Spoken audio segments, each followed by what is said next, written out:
Justice Barr, I'd like to reserve 3 minutes. 3 minutes? Yes, sir. All right. May I proceed?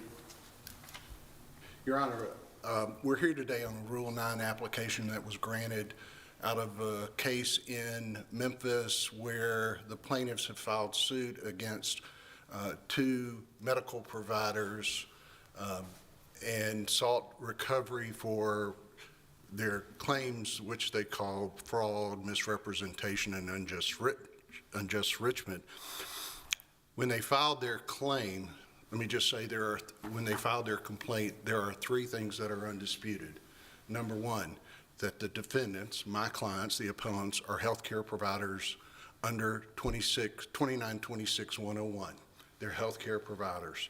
Number 2, when the plaintiffs filed their complaint, they did not file a notice of intent and didn't file that with their complaint, showing that they had complied with 121, nor did they file a certificate of good faith under 122. The question that we have before the court today is this complaint a healthcare liability case? And it's our position that it meets the definitions of healthcare complaint in there. What happened is this patient was treated as a result of a workers' comp injury. He had a significant mental injury as a result of being robbed and shooting a robber.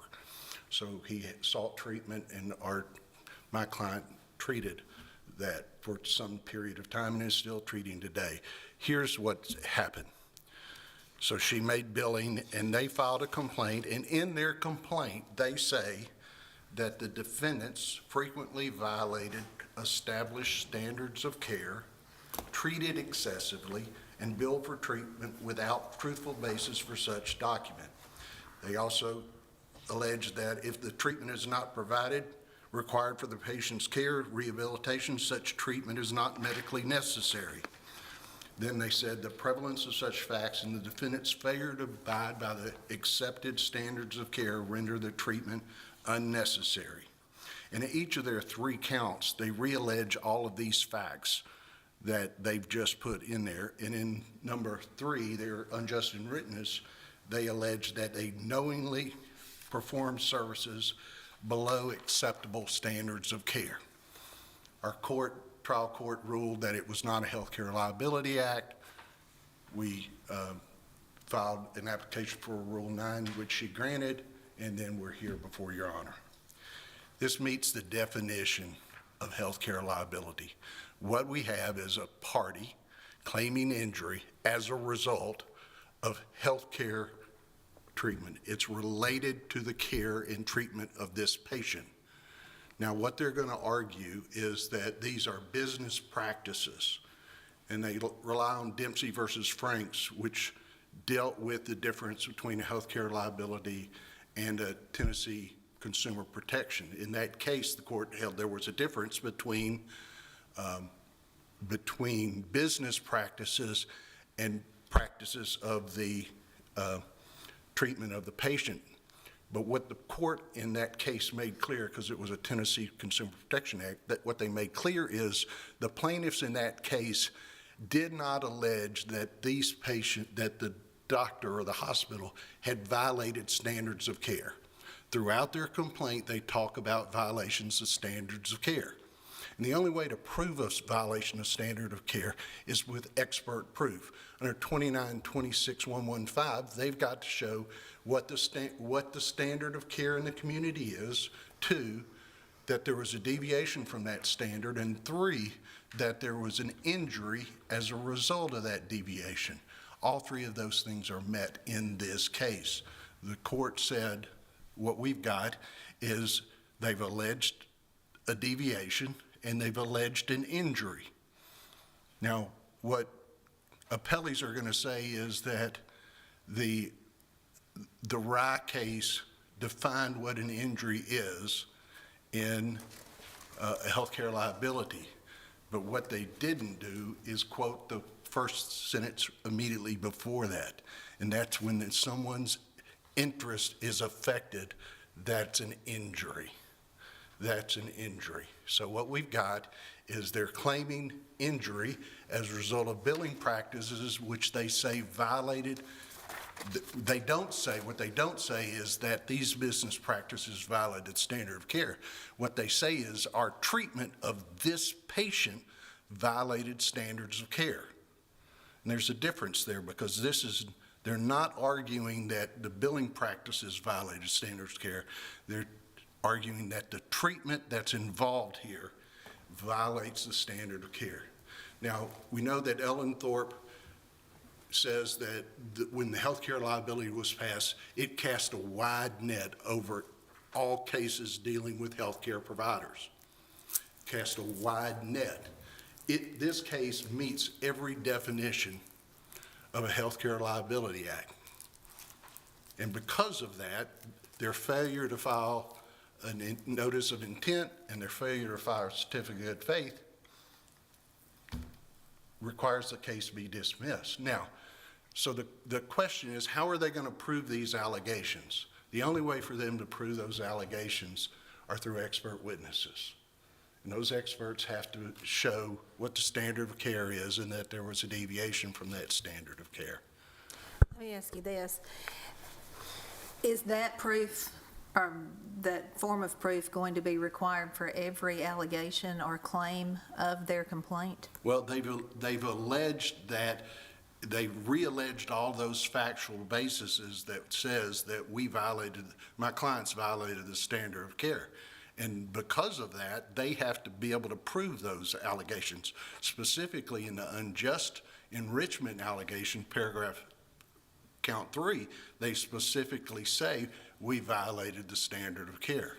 So is it your position then that expert testimony as to the standard of care is relevant to every claim? Yes. In the complaint? Yes, it is, because they have alleged, in each of the counts, they alleged that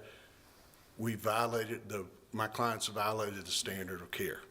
By incorporating by reference all of those allegations, they've included that in their complaint. So yes, in order for them to succeed, they're going to have to prove what that standard of care is and that our clients violated that standard of care. What is their claim for damages? What they're trying to get is $1 million worth of what they paid over a 3 or 4 year period for treatment of this patient. That's what they're claiming their damages is. What they're trying to recover is every amount they ever paid the appellants and the other defendant in this case.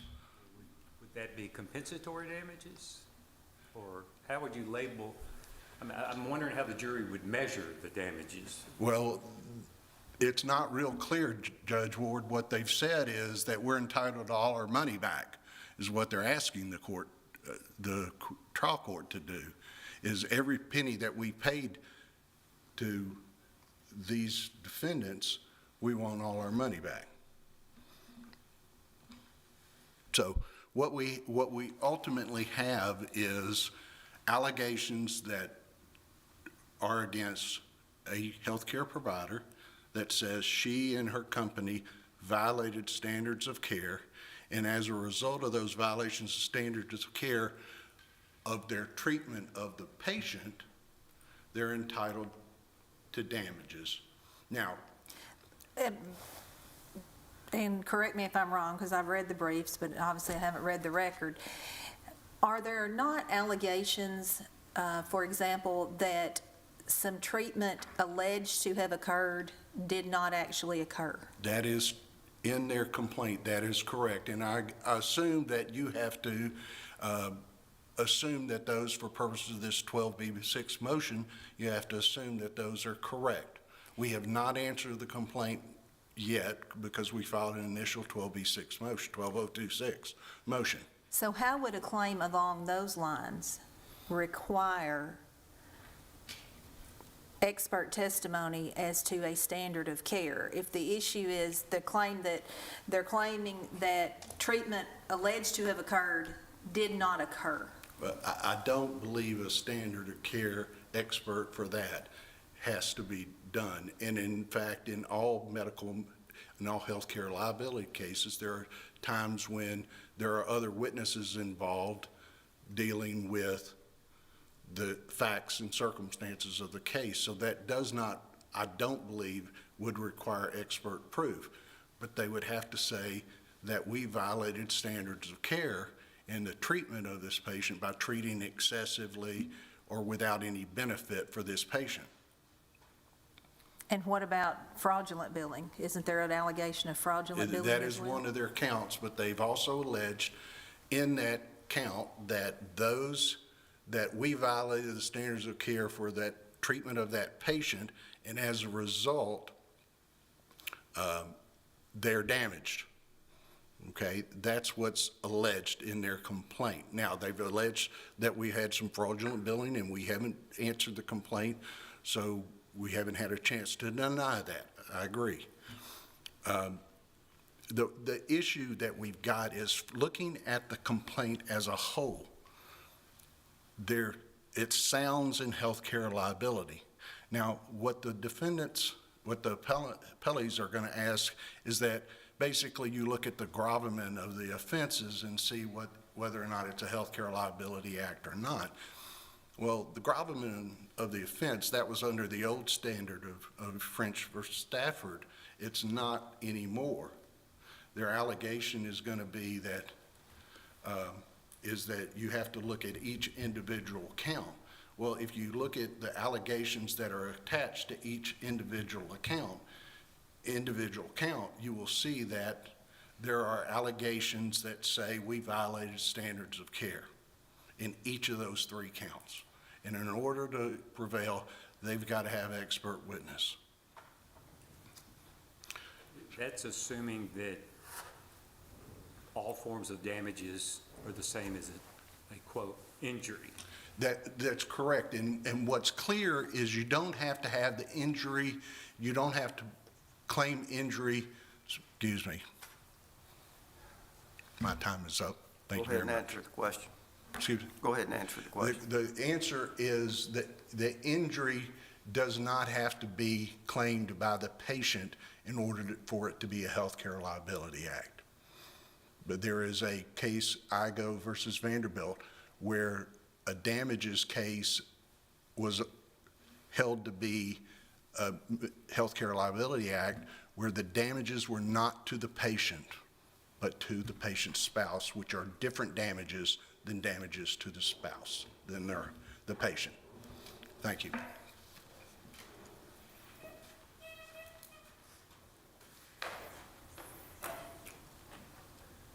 I have a minute to set up an easel.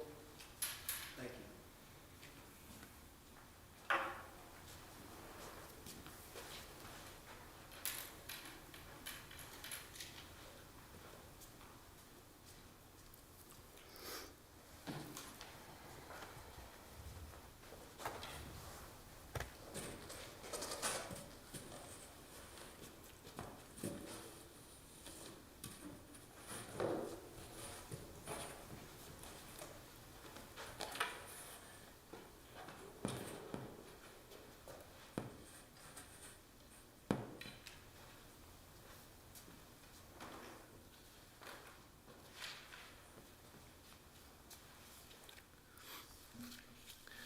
Good afternoon, Your Honors. Donald Caparella, Nashville Bar.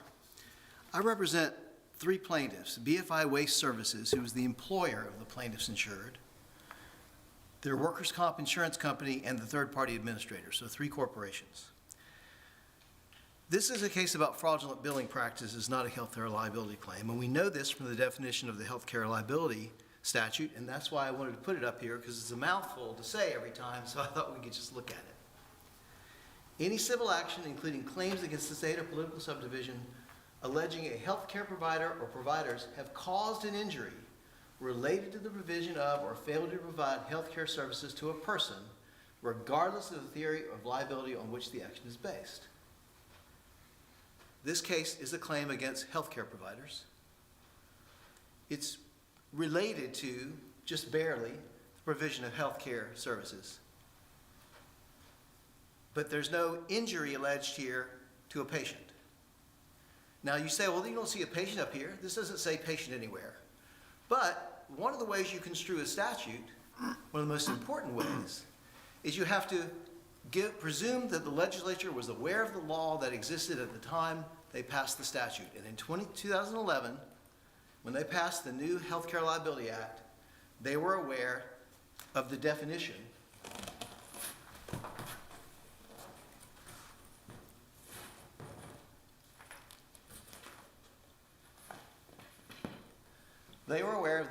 of an injury under Tennessee law. Now, this is from Rye in 2015, but Rye is quoting Church versus Perales, which is a 2000 case. So when the legislature passed the previous statute I just showed, they are charged, and you're supposed to charge with them the knowledge of what an injury is.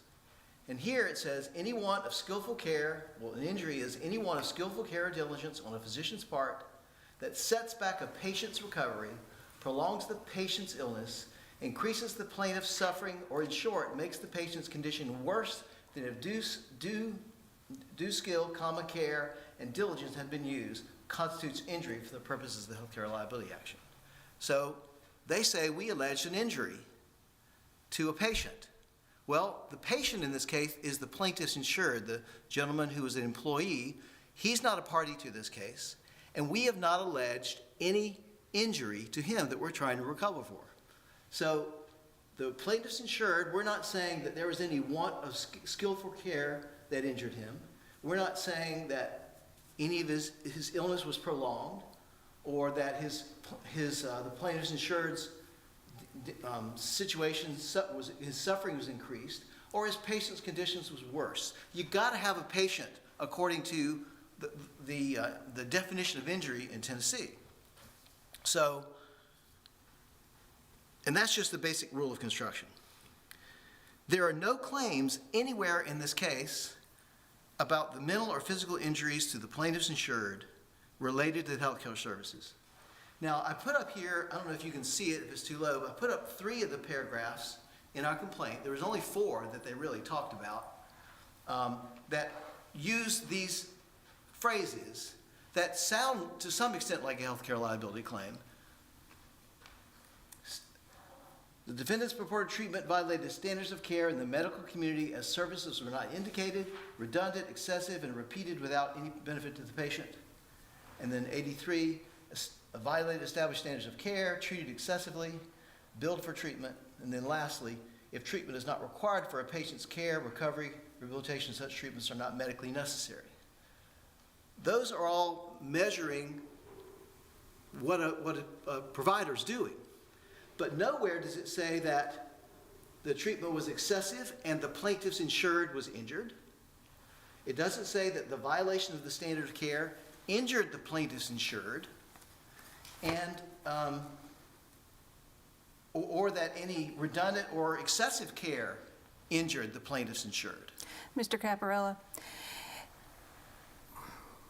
just as I sit here looking at this, it strikes me that a question, if the if the patient was receiving redundant, excessive, and repeated care that did not give him benefit and was essentially drawing out his treatment, would that not be actions or care that sets back the patient's recovery? Well, Your Honor just said that did not give him benefit. You can have treatment that does not benefit you, that doesn't hurt you. But then you said something else, drew out his care. That's not alleged. We don't allege that his care was drawn out at all. Well, if he's getting redundant, excessive care, is that not drawing out the care that is rendered by the provider if there's excessive, redundant care being prescribed? To interpret it that way would require you to do the opposite of what you're supposed to do in a motion to dismiss, which is draw the inferences of the complaint, factual inferences, in the favor of the plaintiffs. And the inference of this entire complaint and of these 3 paragraphs is that we are not alleging an injury, as that term is defined under Tennessee law, regarding a patient. We're not ever alleging a patient. And more importantly, my opponent mentioned the gravamen, not importantly, but in addition, the gravamen of the complaint analysis, saying it's an obsolete analysis. The Benz versus Elliott case is from 2015, and I've cited some, the Lacey case that took the gravamen of the complaint analysis and applied it to whether something was a healthcare liability case. And the gravamen of the complaint analysis requires you to look at the legal basis of the claim, and we submit that all these allegations are sounding in fraud. But the second important thing is the type of injuries for which damages are sought. Judge Ward, you asked questions about that. The only injuries in this case that are being alleged are financial injuries to the three corporate plaintiffs in this case. We have never alleged any injuries to the plaintiffs insured. So under the gravamen of the complaint test, for each of these three causes of action, and you do the gravamen of the complaint test for each cause of action separately, we have not alleged an injury that would, or any damage, we've not alleged any damages that would be a personal injury type damages. And so we just haven't crossed the threshold of a healthcare liability case, because you've got to have a case against a healthcare provider. You have to have a case involving or related to the provision of healthcare. But more importantly, you've got to have an injury as that term is defined. And as Your Honor can see, the word patient is all the way through this. Patient, patient, patient. We have no patient here that we're suing to recover damages for. Tell me, this Rye versus Women's Care Center that defines injury, was that in the context of the Healthcare Liability Act? Oh, yeah, that's a healthcare liability case. And this definition, as I say in my brief, has been used in multiple healthcare liability cases since Rye.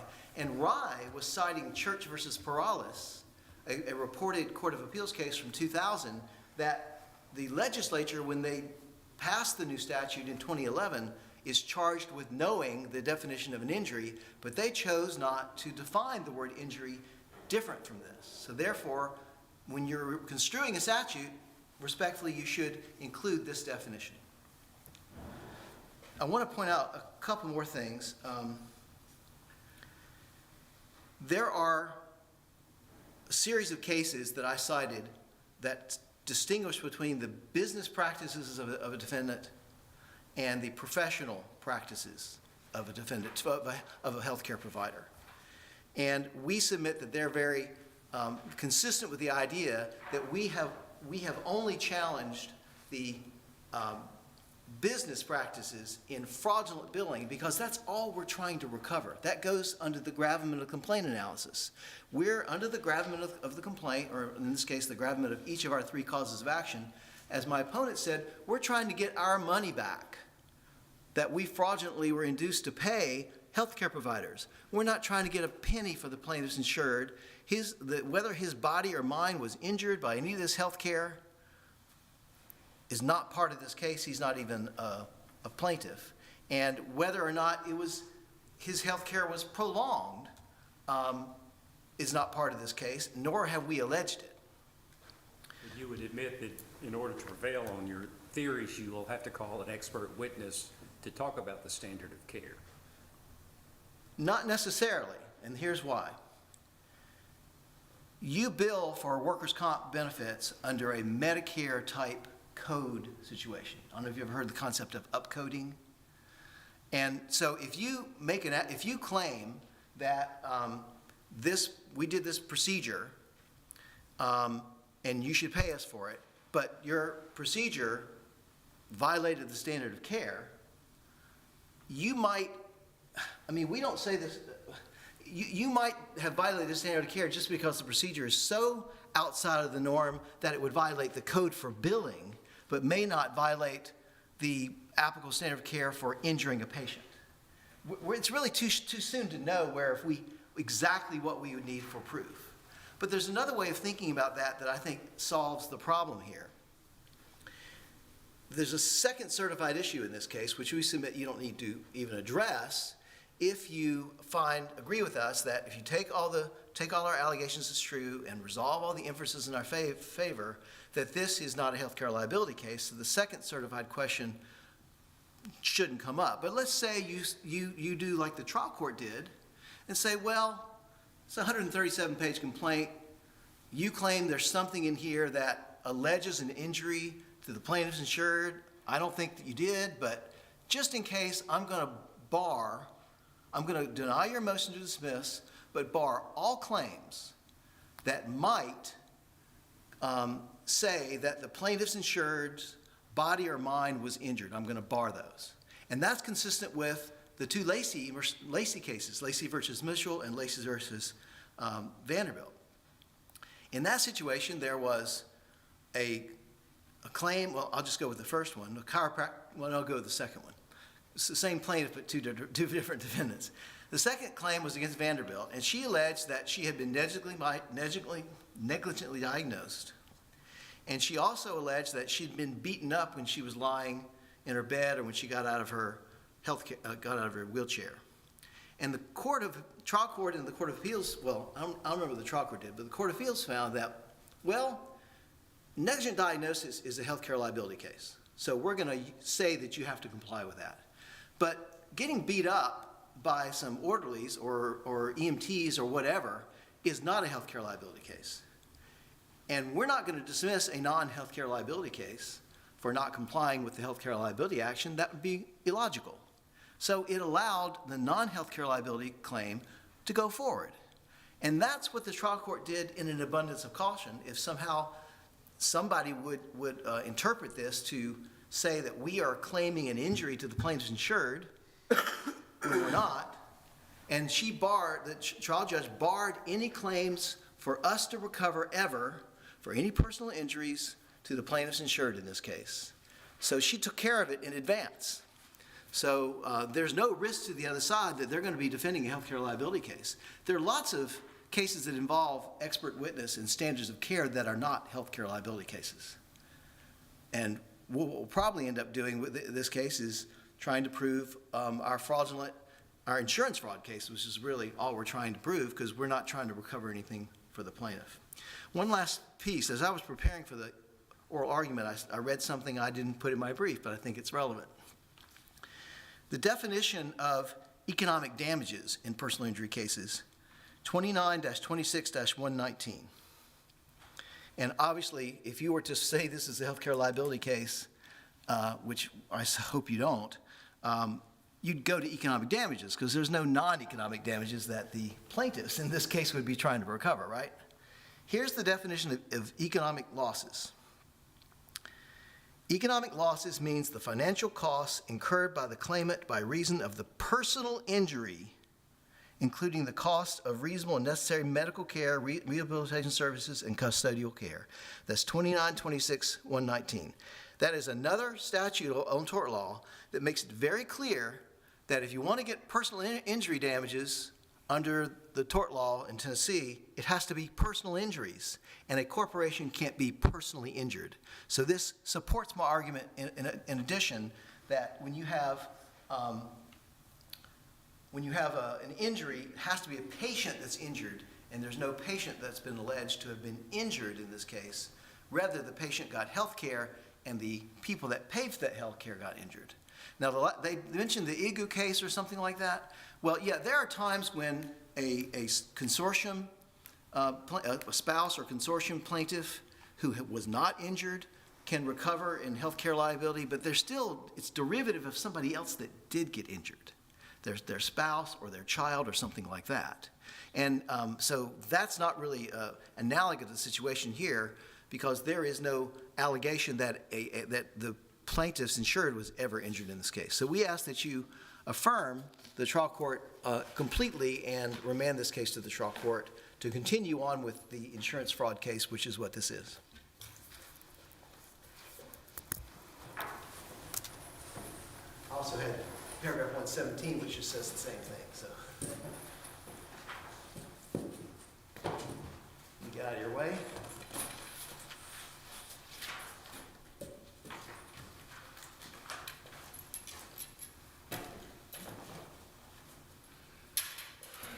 Just briefly, Your Honors. Mr. Caparelli failed to quote immediately in the Rye case, immediately before that language, and what it says, a legal injury signifies an act or omission against a person's right that results in some damage. A legal injury signifies an act or omission that a person's rights results in injuries. The Healthcare Liability Act does not require injuries that what's being sought to be recovered is injury to a patient. It's throughout that, it is clear. 121 talks about notice, and what it says is when you have to give notice, the claimant has to give notice, and if it's not noticed by a patient, it has to be, you have to put the relationship with it. So the legislature intended that there were some cases by this broad net that would not be brought by the patient. They would be brought by someone else, not the patient. Igo versus Vanderbilt is one of those cases. You've got a plaintiff who is not the patient. Now, he cited the Lacey versus Mitchell for the issue of the gravamen, and I just reread it a couple of times while we're sitting here, and the word gravamen of the complaint is not included in that. What's included is there were 2 allegations, and what the Court of Appeals said is absolutely one of them is absolutely a Healthcare Liability Act. But the second one, they said, we can't say from a plain reading of the complaint that it's a Healthcare Liability Act, so they're not going to do that. They're not going to dismiss it at that time. That's what Lacey versus Mitchell dealt with.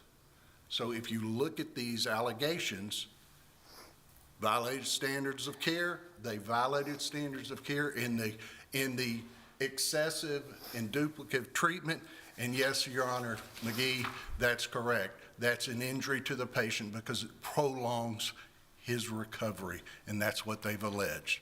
Thank you very much. What we're asking this court to do is hold that this is a Healthcare Liability Act, and as a result of their failure to file a notice of intent under 121 and their failure to file a certificate of faith under 122, especially 122, requires dismissal with prejudice because the statute says shall dismiss with prejudice. And that's what we're asking this court to do. Thank you very much. Thank you. Thank you, counsel. We'll take this matter under advisement. Attempt to get you an opinion at the earliest possible time.